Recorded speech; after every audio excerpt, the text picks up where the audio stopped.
chegar aqui o professor Rino para ele comentar um pouco sobre os demais. Boa tarde, pessoal. Então a gente agora vai fazer uma pequena apresentação de defesa pessoal também. Isso aí a gente treina com cadeirantes, tá bom?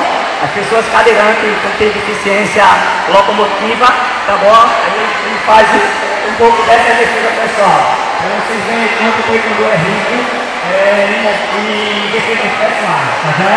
Então espero que vocês aproveitem, tá bom? E curta aí bastante.